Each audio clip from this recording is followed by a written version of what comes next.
সকলোৱে গম পাই আছে চাগে মই ক'লৈ আহিছোঁ মানে দাদা বৌৰ ল'ৰাৰ আজি কি কয় এইটো হুডি আছিলে আৰু হুডিৰ কাৰণে পেহীয়েক আহি ৰেডি হৈ গ'লোঁ আৰু এই বৰষুণৰ বতৰ যিহে কৰিছে সেইবাবে মাহঁতে ভাবিলে যে ওপৰত পেণ্ডেলখন অকণমান দি দিলে ভাল হ'ব বুলি কাৰণ মানুহৰ যাতে বিপদ নহয় এয়া দেখিছেনে পেণ্ডেল দি আছে আৰু এইফালে ককা আইতাকৰ লগত পিহু আৰু মই খেলি আছোঁ শেষ হ'ব হ'ল আৰু দেই এতিয়া আমি কোন কোন বহি আছোঁ অকণমান ৰেষ্ট কৰিছোঁ আপোনালোকক দেখাই আছোঁ ৰ'ব এনে মাহীয়েক আছে আৰু এনে কোন হ'ব তোৰ বা কেনেকৈ হবি তাৰপৰা পেহী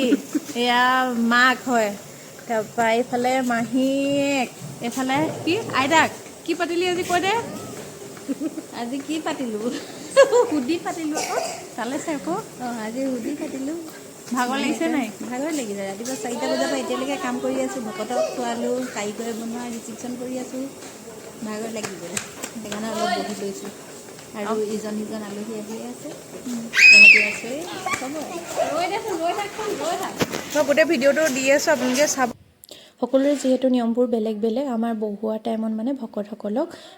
বহাব লাগে মানে মাননি দি পিনি আৰু উঠোৱা টাইমতো আমাৰ উঠাই দি মাননি দি পিনি উঠাব লাগে আৰু আমাৰ পাঠকজন হৈছে আমাৰ পিছফালে ৰাজখোৱা ইমান ধুনীয়াকৈ পঢ়িব আপোনালোকে দেখিবই মানে একদম শুনিলে শুনি থাকিম তেনেকুৱা আগতে লাগে আৰু এয়া আহি আছে আৰু এজন দুজনকৈ এতিয়ালৈকে ষ্টাৰ্ট হোৱাই নাই বহোৱা পৰ্বটোহে চলি আছে আৰু ইমান ধুনীয়াকৈ মানে পাঠ কৰিব আপোনালোকে লগতে শুনিব এইখিনি আশীৰ্বাদ দিয়া পৰ্ব আজি গোটেই ভিডিঅ'টো আপোনালোকে প্ৰথমৰ পৰা লাষ্টলৈকে চাব নাপাহৰিব আজি গোটেই ভিডিঅ'টো আপোনালোকৰ আগত দেখাই আহিছোঁ সুধি পতাৰ নিয়মখিনি সকলোৰে জেগালৈ বেলেগ বেলেগ হয় নহয়নে বাৰু আমাৰ কিন্তু লখিমপুৰৰ এইখিনি নিয়ম কৰে মানে সুধিৰ আৰু ল'ৰা ছোৱালীৰ আপোনাৰ ডেটটো বেলেগ বেলেগ ছোৱালীৰ 27 দিনত বাহিৰলৈ উলিয়াই নেকি মানে সুধিৰ কাৰণে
শুনিলেই নহয় কিমান ধুনীয়াকৈ পাঠটো কৰিলে আৰু এয়া হ'ল সামৰণিত মাক দেউতাকে আশীৰ্বাদ লৈছে মানে মইনাটোক লৈ পিনি মইনাটোৰ নাম আকৌ কৈছিলোঁ নেকি বাৰু আপোনালোকৰ আগৰ ভিডিঅ'ত তেজস্বী দেই আৰু